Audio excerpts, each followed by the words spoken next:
서리아담을 찾아주셔서 감사합니다. 항상 건강하시고 좋은 일만 가득하시길 기원할게요. 지금 구독하시고 바로 오늘 야담 들어보시죠. 마포 나루터는 조선 팔도의 온갖 물산과 사람이 모여드는 그야말로 삶의 전쟁터였습니다. 그 치열한 장터 한복판에서 왈패들의 횡포를 맨주먹 하나로 잠재우며 상인들의 든든한 바람막이가 되어주던 사내가 있었으니 그가 바로 마포의 불주먹이라 불리는 마동철이었습니다. 이날도 어김없이 객주를 괴롭히던 타 지역 왈파의 10여 명을 볕단 넘어뜨리듯 가볍게 제압한 동철은 흙먼지 털어낼 새도 없이 위풍당당하게 단골 주막으로 들어섰습니다. 그의 등 뒤로는 역시 마 장군이 최고야 라는 상인들의 환호성이 쏟아졌고 동철은 짐짓 겸손한 척 헛기침을 하며 주막의 평상에 털썩 주저앉아 주모를 불렀습니다. 주모는 제 자식 자랑하듯 입이 귀에 걸려 갓 쪄낸 김이 모락모락 나는 찰떡 인절미와 시원한 탁주 한 사발을 내왔습니다. 아이고, 우리 동철이 장하다. 이 어미가 오늘 특별히 콩고물 듬뿍 묻힌 인절미를 했으니 어서 들게나. 동철은 승리감에 도취하여 주모가 건넨 큼지막한 인절미를 한 입에 털어 넣으며 호탕하게 웃어젖혔습니다. 크하하, 주모, 이깟 놈들 손봐주는 건 식은 죽 먹기. 컥.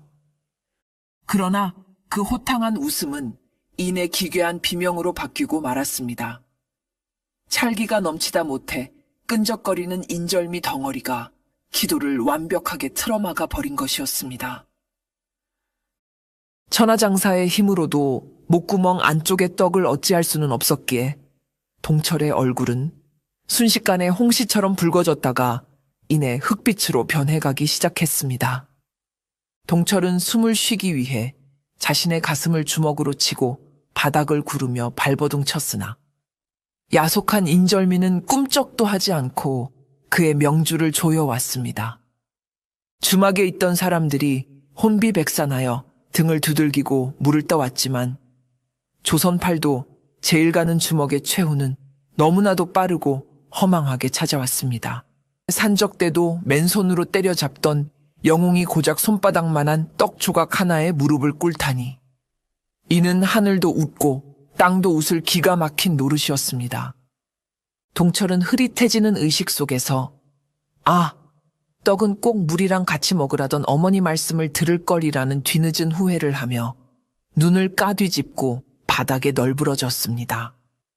그의 심장이 멈춤과 동시에 주막은 비명과 통곡 소리로 가득 찼습니다. 마동철의 육신에서 투명한 영혼이 스르르 빠져나오는 순간 그의 영혼은 자신의 주검을 내려다보며 상황을 파악하려 애썼습니다. 어라, 내가 왜 누워있지? 저기 울고 있는 주모는 또 왜 저러고? 자신이 죽었다는 사실을 인지하지 못한 동철은 멍하니 서서 자신의 손바닥을 들여다보았습니다. 그때 주막의 문이 열리며 서늘한 냉기와 함께 검은 도포를 입고 갓을 쓴 창백한 사내가 나타났습니다. 살아있는 사람들의 눈에는 보이지 않는 저승차사, 김차사였습니다. 김차사는 손에 든 명부를 확인하고는 동철의 영혼을 향해 밧줄을 던지며 근엄한 목소리로 외쳤습니다. 때가 되었다. 이승에서의 인연이 다했으니 순순히 따라오거라. 동철은 그제야 자신이 죽었음을, 그것도 떡을 먹다 체해서 죽었음을 깨닫고 억울함에 땅을 치려 했으나 손은 허공을 가를 뿐이었습니다. 김차사는 능숙한 솜씨로 결박용 밧줄인 오라를 던져 동철의 영혼을 꽁꽁 묶으려 했으나 동철은 영혼 상태에서도 남다른 기력을 발휘하여 밧줄을 쳐냈습니다. 이보시오. 나는 아직 죽을 때가 아니오. 떡이 목에 걸려서 잠시 숨이 막힌 것뿐이라니까. 등 좀 세게 쳐주면 다시 살아날 수 있다고. 동철이 고래고래 소리를 지르며 반항하자 김차사는 미간을 찌푸리며 명부를 다시 펼쳐보았습니다. 시끄럽다. 여기 명백히 적혀 있지 않느냐. 마포 나루터 거주, 나이 28, 이름 마동칠. 죄가 많아 지옥행 곧장 가는 길을 타야 할 운명이다. 김차사는 동철의 항변을 귀담아 듣지 않고 맡은 몫을 채우기에 급급하여 그를 강제로 끌고 가려 했습니다. 아니, 이 양반이 귀가 먹었나? 내 이름은 마동철이라니까. 소의 철자를 쓰는 마동철이라고. 그리고 내가 무슨 죄를 지었다고 지옥행이야? 나는 평생 약한 사람 돕고 왈패들 혼내준 의로운 주먹이라고. 동철은 억울함에 복장이 터질 것 같았지만 김차사는 그저 망자들이 의뢰하는 핑계라 치부하며 콧방귀를 뀌었습니다. 이름 끝자가 칠이나 철이나 그게 그거지. 그리고 왈패들을 때려 눕힌 게 폭력죄가 아니고 무엇이냐. 염라대왕님 앞에 가서 따지거라. 김차사는 동철의 영혼을 억지로 끌고 이승과 저승의 경계인 황청일로 접어들었습니다. 동철은 끌려가면서도 나는 억울해. 이거 놔. 주모가 준 떡값도 아직 못 냈는데 라며 발버둥을 쳤습니다. 황청일은 안개가 자욱하고 스산한 바람이 부는 음산한 곳이었습니다. 수많은 망자가 줄을 지어 걸어가고 있었는데 그들은 하나같이 고개를 푹 숙이고 체념한 표정으로 걷고 있었습니다. 하지만 동철만은 달랐습니다. 그는 밧줄에 묶인 채로도 김차사에게 쉴 새 없이 말을 걸며 따졌습니다. 이봐요. 저승사자 양반. 실수한 거면 지금이라도 돌려보내주시오. 내가 가면 주막 외상값은 누가 갚소? 그리고 우리 동네 칠성파 놈들이 내가 없으면 또 설칠 텐데 그거 다 당신 책임질 거요? 김차사는 300년 차사 생활 동안 이렇게 시끄럽고 기운 넘치는 망자는 처음이라며 속으로 혀를 내둘렀습니다. 김차사는 귀를 막고 싶은 심정으로 걸음을 재촉했지만 동철의 힘이 워낙 장사라 끌고 가는 것조차 쉽지 않았습니다. 동철이 버티면 김차사가 오히려 질질 끌려가는 형국이 되기도 했습니다. 이놈의 망자가 힘이 왜 이리 좋아? 소를 잡아먹고 죽었나?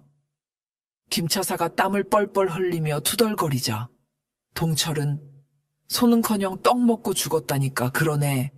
억울해서 힘이 솟는 거요. 라고 대꾸했습니다.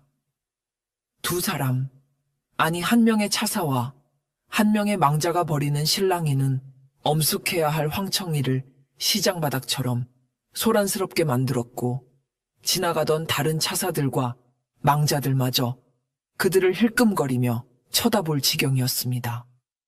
이것은 앞으로 저승에서 벌어질 대소동의 서막에 불과했습니다. 우여곡절 끝에 이승과 저승을 가르는 거대한 강 삼도천에 도착했습니다. 그곳에는 망자들을 저승 입구까지 실어 나르는 나룻배의 한 척이 기다리고 있었는데 늙은 뱃사공은 세워라 내워라 하며 느릿느릿 노를 젓고 있었습니다. 배 안에는 겁에 질린 망자들이 옹기종기 모여 앉아 있었고 김차사는 동철을 억지로 배에 태우며 안도의 한숨을 내쉬었습니다. 이제 꼼짝 말고 앉아 있어라. 강을 건너면 내 놈도 얌전해지겠지. 그러나 동철의 성격상 좁은 배 안에 얌전히 갇혀 있는 것은 고문이나 다름없었습니다. 배가 거북이처럼 느리게 움직이자 동철의 인내심이 바닥나기 시작했습니다. 아이고, 답답해서 숨 넘어가겠네. 이미 넘어갔지만 형씨, 밥을 굶었소. 팔 힘이 그게 뭐요? 그렇게 저어서 언제 저승까지 가겠소? 동철은 밧줄에 묶인 손으로 뱃사공의 어깨를 툭툭 치며 잔소리를 해댔습니다. 뱃사공이 기가 차서 노려보자 동철은 비켜봐요. 내 성격 급해서 못 참겠소. 라며 묶인 손으로 뱃사공의 노를 빼앗아 들었습니다. 김차사가 내 이놈 무슨 짓이냐? 라고 말릴 새도 없이 동철은 엄청난 괴력으로 노를 젓기 시작했습니다. 영차, 영차, 남자는 허리심. 노는 이렇게 젓는 거지. 동철이 노를 한 번 저을 때마다 배는 마치 화살처럼 물살을 가르며 튀어나갔습니다. 잔잔하던 삼도천에 거대한 파도가 일었고 배에 타고 있던 다른 망자들은 비명을 지르며 배전에 매달려야 했습니다. 으악! 살려주세요. 아니, 이미 죽었지. 아무튼 멈춰주세요. 망자들의 아우성에도 아랑곳하지 않고 동철은 신이 나서 더욱 세게 노를 저었습니다. 배는 거의 날아가다시피 하여 순식간에 강 반대편 선착장에 쿵쿵 하고 처박혔습니다. 뱃사공은 멀미를 하며 배 밖으로 기어 나왔고 김차사 역시 다리가 풀려 주저앉았습니다. 어떻소? 내 솜씨가? 마포 나루터에서 집 나르던 가락이 있어서 배 하나는 기가 막히게 몬다니까. 동철은 뿌듯한 표정으로 어깨를 으쓱거렸지만 김차사의 얼굴은 공포와 경악으로 하얗게 질려 있었습니다. 저승의 질서를 어지럽히는 것도 모자라 삼도천을 뱃놀이배 타듯 건너온 망자는 전무후무했기 때문입니다. 김차사는 떨리는 손으로 갓을 고쳤으며 중얼거렸습니다. 이놈은 보통 놈이 아니다. 염라대왕님, 전까지 무사히 데려갈 수 있을지 모르겠구나. 동철의 저승 입성은 시작부터 요란법석 그 자체였습니다. 저승의 입구, 염라대왕이 다스리는 염라청은 거대한 기와집과 붉은 기둥, 그리고 도깨비 형상을 한 옥졸들이 지키고 있는 위험 있는 곳이었습니다. 죄지은 망자들은 이곳에 들어서는 순간 공포에 질려 오금을 저리며 자신의 죄를 자백하게 마련이었습니다. 하지만 마동철은 달랐습니다. 김차사 아에 이끌려 염라청 마당에 들어선 동철은 주눅 들기는커녕 마치 관아의 민원 넣으러 온 사람처럼 꽹과리를 치듯 고래고래 소리를 지르기 시작했습니다. 이보시오, 대왕 양반. 나 좀 봅시다. 내가 왜 죽어야 하는지 설명 좀 해보시오. 억울해서 못 살겠소. 동철의 고함 소리에 염라청의 기와가 들썩거렸고 엄숙하던 재판장의 분위기는 순식간에 깨졌습니다. 염라대왕을 보좌하던 판관이 노발대발하며 소리쳤습니다. 저 무례한 놈의 입을 다물게 하라. 옥졸들은 무엇하느냐. 판관의 명령에 푸른 피부와 붉은 피부를 가진 거구의 도깨비 옥졸들이 몽둥이를 들고 동철에게 달려들었습니다. 김차사는 아이고 망했다 하며 눈을 질끈 감았지만 다음 순간 벌어진 일은 저승 역사상 가장 황당한 사건으로 기록될 만한 것이었습니다.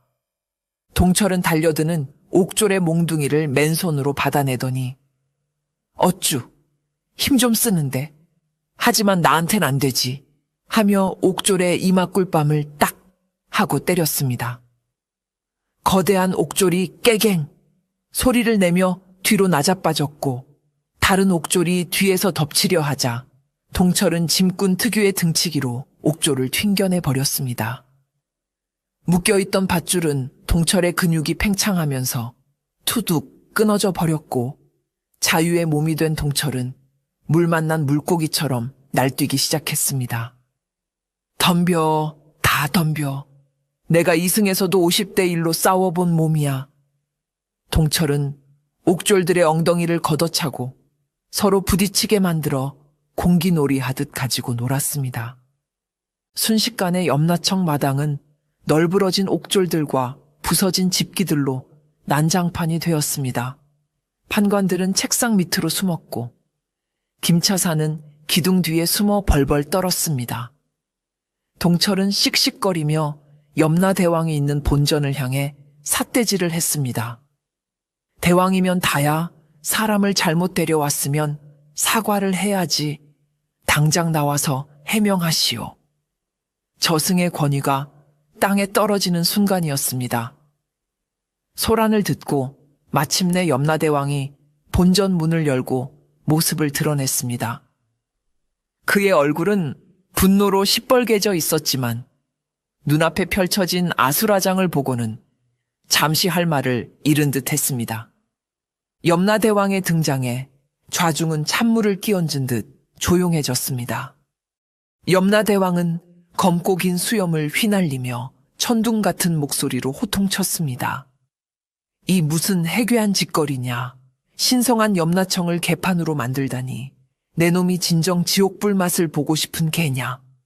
그 위압감에 동철도 잠시 멈칫했으나 억울함에 앞선 나머지 씩씩거리며 대꾸했습니다.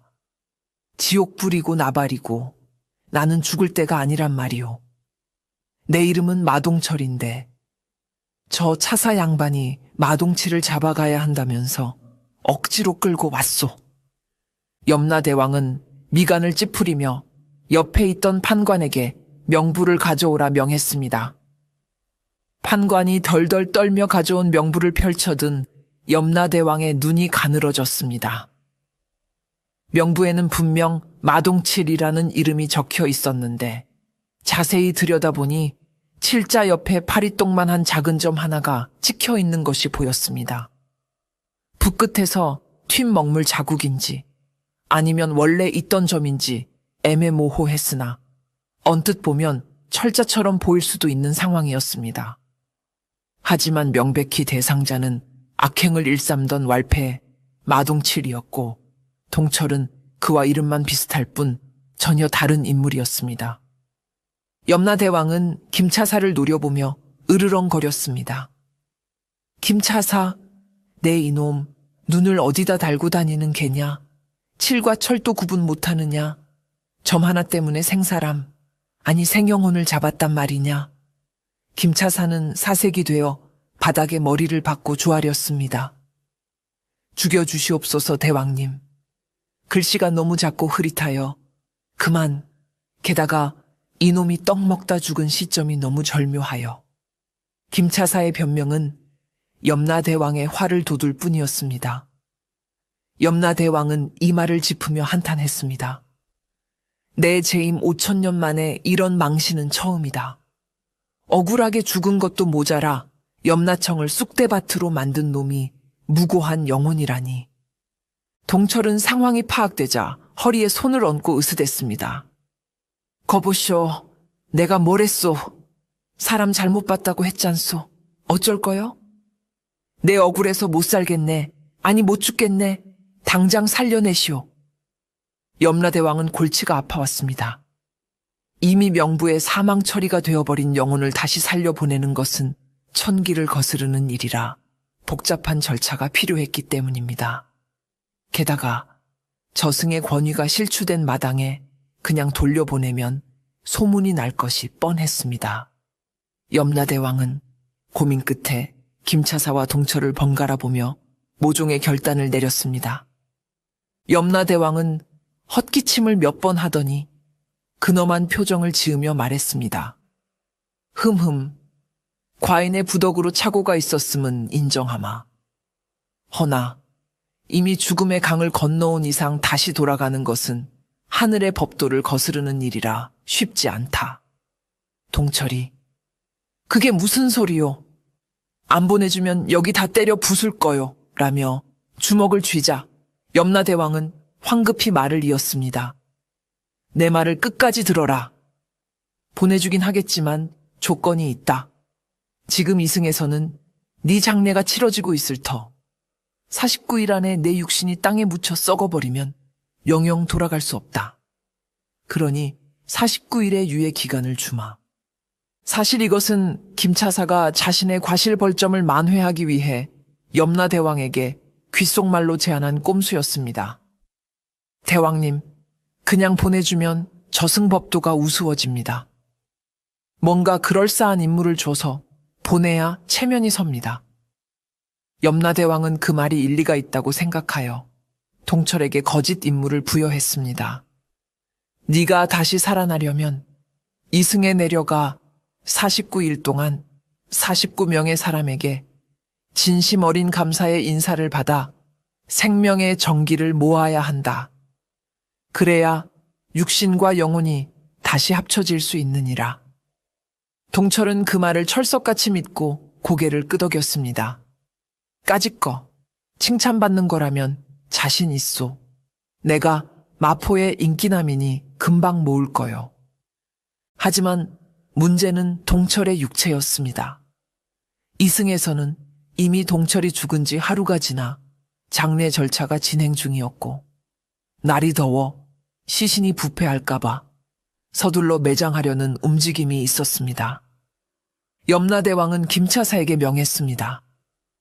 자네가 결자해지해라. 이놈을 데리고 이승으로 내려가서 49일 동안 사고치지 않고 임무를 완수하도록 감시해라. 만약 실패하면 자네도 저승차사 옷벗을 각오하거라. 김차사는 울며 겨자 먹기로 동철의 보호자가 되어 이승으로 내려가게 되었습니다. 동철은 가자, 김형, 내 몸 찾으러 라며 김차사의 어깨동무를 했고, 김차사는 한숨만 푹푹 내쉬었습니다. 이승으로 내려온 동철과 김차사는 곧장 마포 나루터에 있는 동철의 집으로 향했습니다. 집 앞에는 하얀 조등이 걸려 있었고 곡소리가 울려 퍼지고 있었습니다.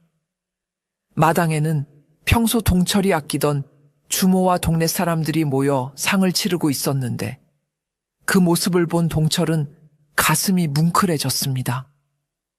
아이고, 다들 나 때문에 저렇게 슬퍼하다니 내가 인생을 헛살지는 않았구만.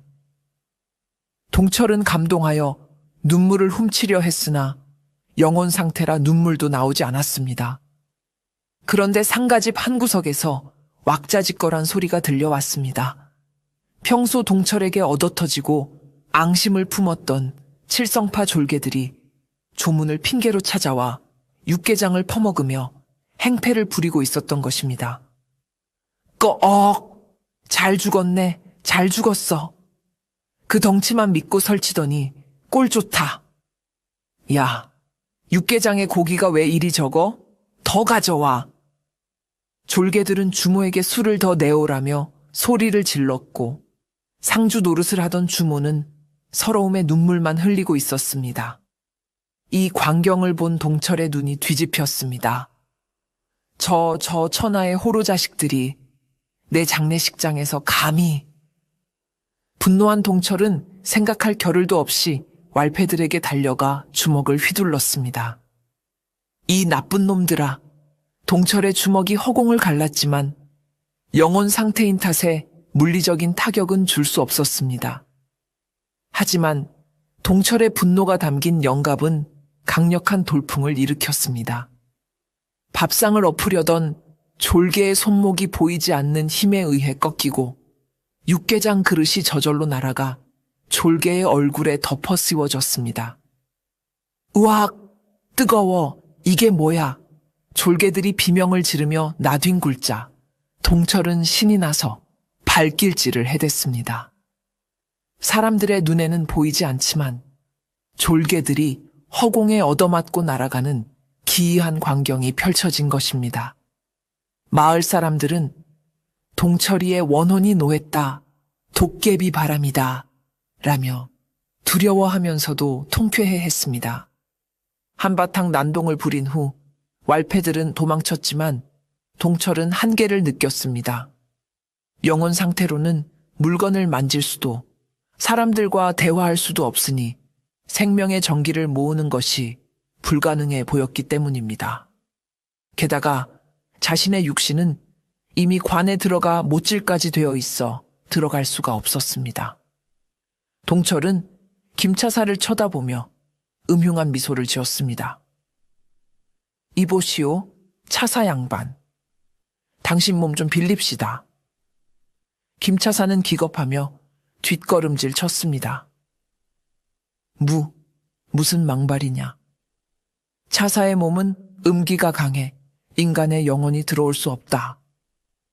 하지만 김차사가 이승 활동을 위해 잠시 빌려 입고 있던 육신은 사실 며칠 전 급사한 가난한 선비의 몸이었습니다. 이 선비의 몸은 비실비실하고 병약하기 짝이 없었으나 동철에게는 찬밥 더운 밥 가릴 처지가 아니었습니다. 에이, 깐깐하게 굴지 말고 잠깐만 들어갑시다. 동철은 김차사의 거부에도 불구하고 억지로 그의 몸속으로 몸을 던지듯이 뛰어들었습니다. 으악! 안 돼! 나가! 나가란 말이다. 김차사의 비명과 함께 두 개의 영혼이 하나의 몸 안에서 충돌하기 시작했습니다. 눈을 뜬 김차사의 몸과 마동철의 영혼은 기지개를 켜며 일어났습니다. 겉모습은 창백하고 가냘픈 선비인데 눈빛은 형형하고 걸음걸이는 팔자걸음인 기묘한 인물과 탄생한 것입니다. 동철은 자신의 팔을 만져보며 투덜거렸습니다. 어우, 팔뚝이 이게 뭐야? 나뭇가지네, 나뭇가지. 이걸로 밥숟가락이나 들겠어? 김차사의 목소리가 내면에서 울려 퍼졌습니다. 이 무식한 놈아, 내 귀한 몸을 함부로 굴리지 마라. 동철은 콧방귀를 뀌며 말했습니다. 시끄러워. 49일만 쓰고 돌려줄 테니까 조용히 있어. 김차사의 몸을 입은 동철은 굶주린 배를 채우기 위해 주막으로 향했습니다. 주막에는 아까 도망쳤던 칠성파 왈패들이 다시 모여 술을 마시고 있었습니다. 그들은 아까 그건 분명 바람 탓이야. 귀신은 무슨 이라며 애써 공포를 달래고 있었습니다. 동철이 비실비실한 선비의 몸으로 주막에 들어서자 왈패들은 웬 새님이냐, 책 읽다 길을 잃었나 하며 비아냥거렸습니다. 동철은 익숙하게 그들 앞으로 다가가 예전처럼 상을 엎으려 했습니다. 이놈들이 아직 정신을 못 차렸구나. 동철은 기합과 함께 밥상의 모서리를 잡고 힘껏 들어 올렸습니다. 하지만 김차사의 몸은 동철의 생각보다 훨씬 더 약골이었습니다. 상은 꿈쩍도 하지 않았고 오히려 동철의 허리에서 우두둑 하는 소리가 났습니다. 아이고, 허리야. 이 몸뚱이는 종이로 만들었나? 동철이 끙끙거리자 왈패들은 배를 잡고 웃었습니다. 푸아하, 새님. 밥상도 못 들어서 밥은 어떻게 먹수? 가서 젖이나 더 먹고 오쇼. 자존심이 상한 동철은 얼굴이 붉어졌지만 곧 전략을 바꿨습니다. 힘으로 안 되면 기술로 승부하겠다는 생각이 든 것입니다. 동철은 과거 짐꾼 시절 익혔던 적은 힘으로 무거운 짐을 옮기는 요령과 왈패들과 싸우며 터득한 급소 타격수를 떠올렸습니다. 왈패 하나가 멱살을 잡으려 하자 동철은 젓가락을 들어 왈패의 손목 혈자리를 정확하게 탁 하고 쳤습니다. 악! 왈패는 전기가 통하듯 손에 힘이 빠지며 주저앉았습니다. 다른 왈패가 덤벼들자 동철은 살짝 발을 걸어 넘어뜨린 뒤 정강이를 밟아버렸습니다. 큰 힘을 들이지 않고도 상대의 힘을 역이용해 제압하는 모습은 마치 내공이 깊은 무림 고수의 절제된 동작처럼 보였습니다. 사람들은 저 선비 겉보기와 달리 엄청난 고수인가 봐 라며 수군거렸고 왈패들은 영문도 모른 채 당하고 말았습니다. 왈패들을 쫓아내고 자리에 앉은 동철은 주모를 불렀습니다. 주모는 죽은 동철의 빈자리를 느끼며 눈시울이 붉어져 있었습니다.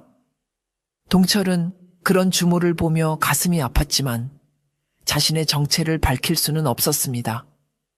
동철은 김차사의 목소리를 흉내내려 노력했지만 특유의 말투는 어쩔 수 없었습니다. 이보시오, 아지매. 여기 국밥 한 그릇 말아주소. 깍두기 국물 팍팍 넣어서. 그리고 외상은 저 달력에 달아놓으시오. 주모는 국자를 들고 오다 그 자리에 멈춰 섰습니다.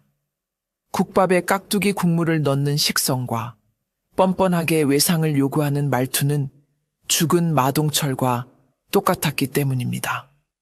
주모는 떨리는 눈으로 선비를 바라보았습니다. 선비님, 혹시 우리 동철이 아시오? 동철은 뜨끔하여 시선을 피하며 딴청을 피웠습니다. 동철이가 누구요? 나는 지나가는 과객일 뿐이요. 배고프니 밥이나 빨리 주시오. 하지만 숟가락을 쥐는 모양새나 국밥을 후루룩 마시는 소리까지 영락없는 동철이었습니다. 주모는 눈물을 훔치며 국밥을 내려놓았습니다. 죽은 놈이랑 식성이 어찌 그리 똑같은지 많이 드시오. 돈은 안 받을 테니. 동철은 국밥을 먹으며 울컥하는 것을 참았습니다. 고맙소 아지매. 이 은혜는 나중에 꼭 갚으리다. 동철은 국밥 그릇을 싹 비우고 주모가 보지 않는 사이 설거지통에 그릇을 담가두고 행주로 탁자를 닦아놓는 등 평소 동철이 하던 버릇대로 행동했습니다. 주모는 깨끗이 비운 그릇과 정리된 탁자를 보며 낯선 선비에게서 죽은 아들 같은 동철의 온기를 느끼고 묘한 기분에 사로잡혔습니다. 이것이 동철의 49일간의 이승생활, 그 첫 번째 날의 풍경이었습니다. 동철이 죽었다는 소식은 마포 나루터의 상권 장악을 호시탐탐 노리던 칠성파 두목에게 더할 나위 없는 호재였습니다. 그는 부하들에게 즉시 마을을 접수하라는 명령을 내렸고 그날부터 상인들은 지옥 같은 나날을 보내게 되었습니다. 두목은 거드름을 피우며 장터를 돌며 상인들의 고열을 짜내기 시작했습니다. 이제 너희를 지켜줄 불주먹은 없다. 꼬우면 저승 가서 마동철 데려오든가. 자리세를 2배로 올릴 테니 낼 돈 없으면 짐 싸서 꺼져. 상인들은 억울함에 땅을 쳤지만 칠성파의 서슬퍼런 몽둥이 앞에서는 그저 눈물만 흘릴 뿐이었습니다. 두목은 특히 동철이 아끼던 주모의 주막을 눈엣 가시처럼 여겼습니다. 그는 부하들을 시켜 주막 앞에 똥물을 뿌리거나 손님들을 쫓아내며 영업을 방해했습니다. 이 주막 자리가 아주 명당이란 말이지. 여기를 밀어버리고 내 기방을 차려야겠어. 두목의 횡포는 날이 갈수록 심해졌고 주모는 알아누울 지경이 되었습니다. 동철은 김차사의 몸을 빌려 이 모든 상황을 지켜보며 주먹을 부들부들 떨었습니다. 저놈들을 그냥 확 밟아버려야 하는데 이놈의 몸뚱이가 말을 안 들으니 원통하구나. 동철의 분노는 하늘을 찔렀지만 김차사의 빈약한 육체로는 칠성파와 정면 승부를 벌이기에 역부족이었습니다. 하지만 동철은 포기하지 않았습니다. 그는 김차사의 머리를 빌려 칠성파를 골탕 먹일 묘안을 짜내기 시작했습니다. 힘으로 안 되면 꾀로 잡으면 되지. 내가 이래 봬도 잔머리 하나는 타고났거든. 동철은 밤마다 김차사의 몸을 이끌고 칠성파의 아지트 주변을 맴돌며 그들의 동태를 살폈습니다. 칠성파 조직원들이 술에 취해 골아 떨어지면 몰래 들어가 신발끈을 서로 묶어놓거나 우물에 설사약을 타는 등 소소하지만 치명적인 복수를 감행했습니다. 다음 날 아침 칠성파 조직원들이 줄줄이 화장실로 달려가다 서로 엉켜 넘어지는 꼴을 보며 동철은 배를 잡고 웃었습니다. 꼴 좋다. 똥맛 좀 봐라. 그러나 이런 장난만으로는 칠성파의 횡포를 막을 수 없었습니다. 두목은 더욱 악랄해져서 상인들의 물건을 강제로 압류하고 폭력을 행사하기 시작했습니다. 동철은 더 이상 지켜만 볼 수 없다고 판단하고 김차색에 제안했습니다. 어이, 양반. 우리 힘을 합칩시다. 당신도 저승차사 체면이 있지. 악당들이 설치는 꼴을 보고만 있을 거요? 김차사는 엮이기 싫어했지만 동철의 끈질긴 설득과 정의감에 못 이겨 결국 협력을 약속했습니다. 좋다. 대신 내 몸 다치게 하면 가만 안 둔다. 이렇게 인간과 차사, 힘과 지략의 기묘한 동맹이 결성되었습니다. 김차사의 몸을 입은 동철은 본격적으로 마을의 해결사로 나섰습니다. 그는 칠성파가 상인들을 괴롭히기 위해 설치해둔 덫이나 장애물들을 밤새 치우고 다니는가 하면 무거운 짐을 힘들어하는 노인들을 대신해 짐을 날라주기도 했습니다. 겉모습은 도포 자락 휘날리는 고고한 선비인데 하는 행동은 바지춤을 무릎까지 걷어붙이고 땀을 뻘뻘 흘리며 일하는 영락없는 머슴의 모습이라 마을 사람들은 고개를 갸웃거렸습니다. 저 선비님은 대체 정체가 뭐여? 생긴 건 곱상한데 힘쓰는 폼이 예사롭지 않구려. 특히 마을 처녀들은 이 반전 매력에 푹 빠져들었습니다. 낮에는 점잖게 글을 읽는 척하다가 밤에는 도끼를 들고 장작을 패는 선비의 모습에 마음을 뺏긴 것입니다. 어머, 저 팔뚝에 핏줄 좀 봐. 새님인 줄 알았는데 상남자네. 처녀들이 수군거리며 떡이나 과일을 가져다 주면 동철은 거참 쑥스럽구만. 잘 먹겠소 하며 넙죽 받아 먹었습니다. 김차사의 영혼은 안에서 비명을 질렀습니다. 야, 채통 좀 지켜라. 양반이 길거리에서 음식을 받아 먹다니. 하지만 동철은 아랑곳하지 않고 배고픈데 양반이 무슨 소용이야. 먹고 죽은 귀신이 때깔도 곱다잖아. 라며 우적우적 씹어 삼켰습니다. 동철의 활약으로 마을에는 다시 활기가 돌기 시작했습니다. 상인들은 마동철이 죽고 나서 하늘이 우리를 도우려고 선비님을 보내주셨나 보다 라며 고마워했습니다. 동철은 칭찬을 들을 때마다 명부에 생명의 전기척도 지표가 차오르는 것을 느꼈습니다. 오호, 이거 생각보다 짭짤한데? 금방 49명 채우겠어. 동철은 신이 나서 더욱 열심히 마을 일을 도왔습니다. 지붕 고치기, 소 여물 주기, 심지어는 부부싸움 중재까지 마다하지 않았습니다. 김차사는 자신의 몸이 점점 근육질로 변해가는 것을 느끼며 한숨을 쉬었지만 내심 사람들이 자신을 좋아해주는 것에 묘한 뿌듯함을 느끼기도 했습니다.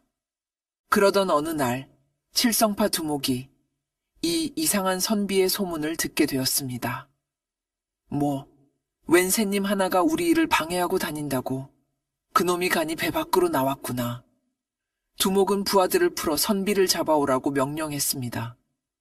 동철은 마을 어귀에서 왈패들과 마주쳤고 김차사의 몸이 덜덜 떨리기 시작했습니다. 어떡하지? 이번엔 쪽수가 너무 많은데. 김차사의 공포가 동철의 투지를 갉아먹으려 했지만 동철은 이를 악물고 버텼습니다. 겁먹지 마, 양반. 내 주먹 맛을 보여줄 때다. 선비의 탈을 쓴 망나니 동철의 진짜 싸움은 이제부터 시작이었습니다. 칠성파와의 전면전을 앞두고 김차사의 영혼은 동철에게 강력하게 항의했습니다. 이봐, 마동철. 내 몸은 싸움용이 아니야. 뼈라도 부러지면 어쩔 거야. 나는 저승으로 돌아가야 할 몸이라고. 김차사는 자신의 육신이 다칠까봐 노심초사하며 동철의 행동 하나하나에 회방 놓았습니다. 사사건건 막아섰습니다. 걸음걸이부터 말투, 밥 먹는 예절까지 사사건건 간섭해대는 통의 동철은 스트레스를 받아 머리가 빠질 지경이었습니다.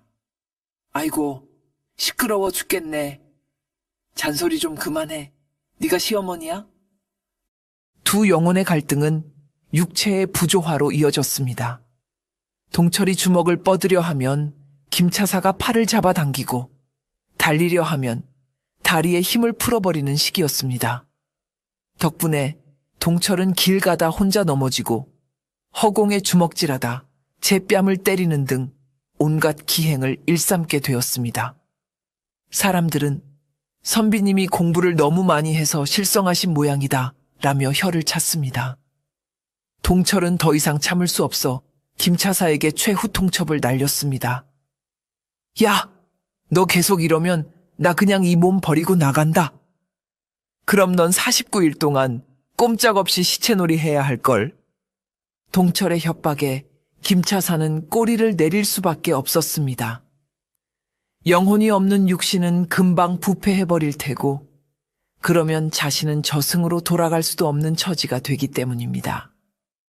결국 두 사람은 극적인 타협안을 마련했습니다. 낮에는 행동파인 동철이 몸을 주도하여 마을 일을 돕고 칠성파를 견제하고, 밤에는 지능파인 김차사가 몸을 주도하여 작전을 짜고 문서를 해독하는 등 머리 쓰는 일을 하기로 한 것입니다. 좋아, 좋다. 대신 밥은 내가 먹고 싶은 대로 먹는다. 안 돼. 고기 좀 그만 먹어. 내 몸에 기름 낀단 말이야. 티격태격하면서도 두 영혼은 점차 환상의 호흡을 맞춰가기 시작했습니다. 이중 생활은 생각보다 효율적이었습니다. 낮에 동철이 왈패들을 힘으로 제압해 놓으면 밤에 김차사가 관아에 낼 탄원서를 작성하거나 칠성파의 장부를 분석하여 약점을 찾아냈습니다. 동철은 김차사의 똑똑함에 감탄했고, 김차사는 동철의 대담함과 따뜻한 마음씨에 점차 감화되어 갔습니다. 너 생각보다 쓸만한 놈이구나. 형씨도 샌님치고는 제법인데? 서로를 인정하기 시작한 두 사람은 이제 한몸 두 영혼의 최강 짝패가 되어 칠성파를 무너뜨릴 준비를 마쳤습니다. 해가 지고 달이 뜨자 약속대로 김차사가 몸의 주도권을 잡았습니다. 김차사는 낮에 동철이 파악해둔 칠성파의 비밀 창고 위치를 되새기며 은밀하게 잠입을 시도했습니다. 그의 목표는 칠성파가 상인들에게 갈취한 돈과 장부를 훔쳐내어 관아의 증거로 제출하는 것이었습니다. 김차사는 고양이처럼 소리 없이 담벼락을 타고 넘으려 했으나 평소 운동 부족인 탓에 팔 힘이 빠져 낑낑거렸습니다. 아이고, 팔이 왜 이리 후들거리냐. 동철아, 힘 좀 보태봐. 내면에 있던 동철이 투덜거리며 힘을 보태주자 김차사는 겨우겨우 담을 넘을 수 있었습니다. 창고 앞에는 보초들이 졸고 있었지만 김차사는 겁이 많아 쉽사리 접근하지 못했습니다. 들키면 어떡하지? 칼 맞으면 아플 텐데. 김차사가 주저하며 땀을 흘리자 동철이 답답해하며 소리쳤습니다. 야, 그냥 돌 던져서 시선 끌고 들어가면 되잖아. 겁쟁아. 김차사는 동철의 가르침대로 돌멩이를 멀리 던져 보초들의 주의를 돌린 뒤 재빠르게 창고 안으로 들어갔습니다. 창고 안에는 상인들에게 뺏은 곡식과 비단, 그리고 문제의 비밀 장부가 쌓여 있었습니다. 김차사는 장부를 품에 넣고 회심의 미소를 지었습니다. 이것만 있으면 놈들을 일망타진할 수 있어. 하지만 나가는 길은 들어올 때보다 훨씬 험난했습니다. 보초들이 잠에서 깨어 경계를 강화했기 때문입니다. 김차사는 높은 담벼락 위에서 뛰어내려야 하는데 고소공포증 때문에 발이 떨어지지 않았습니다. 너무 높아. 못 뛰겠어. 시간이 지체되자 보초들이 수상한 낌새를 채고 다가오기 시작했습니다. 뛰어! 안 뛰면 잡힌다니까. 동철의 재촉에도 김차사가 얼어붙어 있자 동철은 A씨, 비켜! 라며 강제로 몸의 주도권을 빼앗았습니다. 동철은 망설임 없이 담벼락을 박차고 뛰어내렸고 멋지게 착지 하려다 발목을 삐끗하여 대굴대굴 구르고 말았습니다. 아야, 내 발목. 김차사의 비명과 함께 두 사람은 흙투성이가 되어 어둠 속으로 도망쳤습니다. 장부를 도난당한 칠성파 두목은 이성을 잃고 날뛰었습니다. 그 선비 놈 짓이다. 당장 그 놈을 잡아 족쳐라. 두목은 전 조직원을 동원하여 마을을 이잡듯이 뒤지기 시작했고 결국 선비가 머물고 있는 주막을 포위했습니다. 안에 있는 거 다 안다. 썩 나오지 않으면 주막을 불질러 버리겠다. 횃불을 든 왈패들이 주막을 에워싸자 주모와 손님들은 공포에 질려 벌벌 떨었습니다. 동철은 방 안에서 신발끈을 단단히 동여매며 김차색에 말했습니다. 형씨, 준비됐소? 오늘이 결전의 날이오. 김차사도 이번만큼은 물러설 수 없다는 듯 비장한 목소리로 대답했습니다. 그래, 가자. 저승차사의 자존심을 걸고 저놈들을 심판하자. 동철이 문을 박차고 나오자 수십 명의 왈패들이 몽둥이와 칼을 들고 그를 노려보았습니다. 두목이 비열하게 웃으며 말했습니다. 제 발로 기어 나왔구나. 장부 내놓고 무릎 꿇으면 목숨만은 살려주마. 하지만 동철은 콧방귀를 뀌며 주변을 두리번거리다 마당 구석에 있던 낡은 쌀이 빗자루 하나를 집어들었습니다. 내 구역에서 침 뱉고 행패 부리는 놈들은 혓바닥을 묶어서 빨랫줄에 널어버린다고 했지? 오늘이 그날이다. 이 똥파리 같은 놈들아. 동철의 도발에 왈패들이 함성을 지르며 달려들었습니다. 동철은 빗자루를 검처럼 휘두르며 적들의 공격을 막아냈습니다. 김차사의 약한 근력 탓에 정면 승부는 힘들었지만 동철은 주변 지형 지물을 이용하는데 천재적이었습니다. 왈패가 몽둥이를 휘두르면 빨랫줄 뒤로 숨어 몽둥이가 줄에 걸리게 만들고 칼을 휘두르면 장독 뚜껑을 들어 방패처럼 막아냈습니다. 챙! 퍽! 으악! 주막 마당은 순식간에 난장판이 되었고 동철은 마치 춤을 추듯 요리조리 피해 다니며 왈패들의 혼을 쏙 빼놓았습니다. 싸움이 길어지자 동철은 자신만의 필살기인 일상도구를 활용한 무술을 선보이기 시작했습니다. 그는 부엌에서 고춧가루가 든 바가지를 들고 나와 왈패들의 얼굴에 뿌려 시야를 가렸고 참기름 병을 바닥에 던져 적들이 미끄러져 넘어지게 만들었습니다. 악! 내 눈 매워! 으악! 미끄러워! 왈패들이 눈물 콧물을 흘리며 뒹굴자 동철은 빗자루로 그들의 엉덩이와 등짝을 사정없이 후려쳤습니다. 이건 주모를 울린 죄, 이건 상인들 괴롭힌 죄, 이건 내 국밥 엎은 죄다. 찰진 타격음이 마당에 울려 퍼졌습니다. 특히 동철은 김차사의 영혼이 가진 지식도 10분 활용했습니다. 김차사가 오른쪽 45도 무릎 관절을 노려 라고 가르침하면 동철은 정확하게 빗자루 자루로 왈패의 무릎 뒤 오금을 찔러 무력화시켰습니다. 뒤에서 온다, 숙여. 김차사의 경고에 동철이 고개를 숙이자 뒤에서 날아오던 몽둥이가 앞에 있던 왈패의 뒤통수를 가격하는 실수가 벌어지기도 했습니다. 두 영혼의 완벽한 합작품에 칠성파 졸개들은 추풍낙엽처럼 쓰러져 나갔습니다. 피 한 방울 보지 않고 오직 타박상과 굴욕감만으로 적을 제압하는 마동철식 불살의 활극이었습니다. 두목은 자신의 부하들이 빗자루 하나 든 선비에게 농락당하는 꼴을 보고 뚜껑이 열렸습니다. 에이, 쓸모없는 것들. 다 비켜. 내가 직접 상대하마. 두목이 거대한 도끼를 들고 나서자 동철도 긴장하며 빗자루를 고쳐 잡았습니다.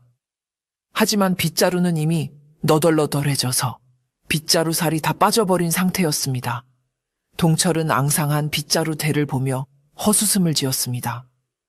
허허, 무기가 다 됐네. 그럼 이걸로 상대해주지.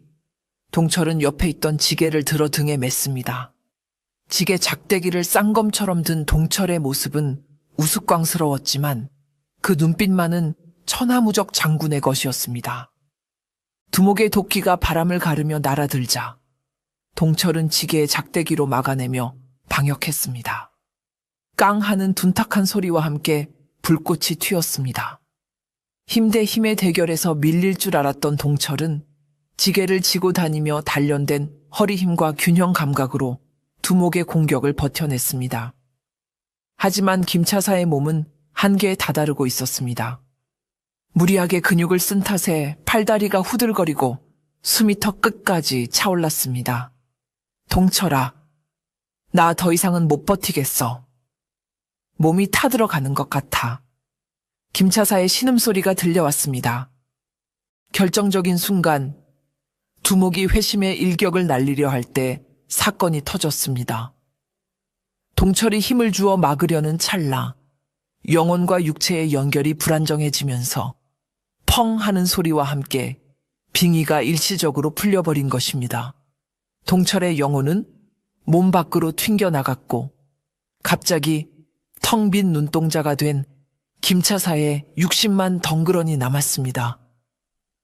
맹수 같던 기세는 온데간데 없고 겁쟁이 서생 김차사 본래의 인격이 돌아왔습니다. 날아오는 도끼를 본 김차사는 히익, 엄마야 살려주세요 라며 비굴하게 무릎을 꿇고 빌기 시작했습니다. 갑작스러운 태세 전환에 두목도 당황하여 도끼를 멈췄습니다. 이건 또 무슨 수작이냐? 목숨을 구걸하는 거냐? 김차사는 덜덜 떨며 저는 아무것도 몰라요. 제발 때리지 마세요. 라며 눈물을 쏟았습니다. 분위기는 순식간에 싸해졌고 숨어서 지켜보던 주모와 상인들은 절망에 빠졌습니다. 아이고, 선비님이 드디어 미치셨나 보다. 우린 이제 다 죽었어. 동철의 영혼은 허공에서 발을 동동 구르며 소리쳤습니다. 야, 정신 차려. 넌 저승차사잖아. 체면이 있지. 이렇게 무너질 거야. 하지만 김차사는 동철의 목소리를 듣지 못하고 바닥을 기어다니며 살기를 찾고 있었습니다. 절체절명의 위기였습니다. 두목은 비열한 웃음을 지으며 도끼를 높이 쳐들었습니다. 미친놈이건 뭐건 상관없다. 오늘 여기서 내 제사를 지내주마. 도끼날이 김차사의 정수리를 향해 떨어지려는 찰나 마을 뒷산 공동묘지 쪽에서 땅이 뒤집히는 굉음이 들려왔습니다. 구구구구 마치 지진이라도 난 듯 산이 울리고 새들이 날아올랐습니다. 사람들의 시선이 모두 산 쪽으로 쏠렸습니다. 그곳에는 마동철의 무덤이 있었습니다. 아직 49일이 지나지 않아 감회장 상태였던 봉분이 들썩거리더니 흙더미를 뚫고 거대한 손 하나가 쑥 튀어나왔습니다. 그리고 이어서 흙투성이가 된 마동철의 본체가 산송장처럼 벌떡 일어났습니다. 사실 동철의 기도를 막고 있던 인절미가 시간이 지나면서 부패하여 가스가 찼고 그 압력으로 목구멍에서 뻥 하고 튀어나가며 기도가 확보된 것입니다. 숨통이 트이자 멈췄던 심장이 기적적으로 다시 뛰기 시작했습니다. 푸허헉, 캑캑. 아, 떡 넘어갔다. 이제 좀 살겠네. 무덤을 박차고 나온 동철은 흙을 털어내며 크게 심호흡을 했습니다. 자신이 죽었던 것도 장례를 치른 것도 까맣게 잊은 채 오직 떡이 내려갔다는 시원함의 쾌재를 불렀습니다. 그때 산 아래 주막에서 들려오는 춘심의 비명소리가 동철의 귀에 꽂혔습니다. 동철의 눈빛이 번뜩였습니다. 누가 내 주막에서 행패야? 감히 춘심이를 울려? 동철은 수위를 펄럭이며 산을 뛰어 내려가기 시작했습니다. 그 모습은 영락없는 살아 돌아온 산송장이었지만 그의 주먹에는 생전보다 더 강력한 힘이 실려 있었습니다. 다 비켜! 진짜가 나타났다! 흙먼지를 일으키며 달려온 동철이 주막 마당으로 뛰어들었습니다. 흙투성이 얼굴에 하얀 소복을 입은 동철을 보자 왈패들과 마을 사람들은 모두 기절초풍했습니다. 귀신이다. 마동철 귀신이 나타났다. 두목조차 공포에 질려 뒷걸음질 쳤습니다. 하지만 동철은 귀신이고 뭐고 눈에 뵈는 게 없었습니다. 그는 김차사를 위협하던 두목의 멱살을 한 손으로 번쩍 들어 올렸습니다. 내 놈이냐?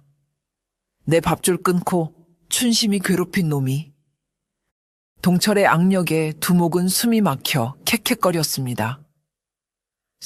살려줘, 귀신님.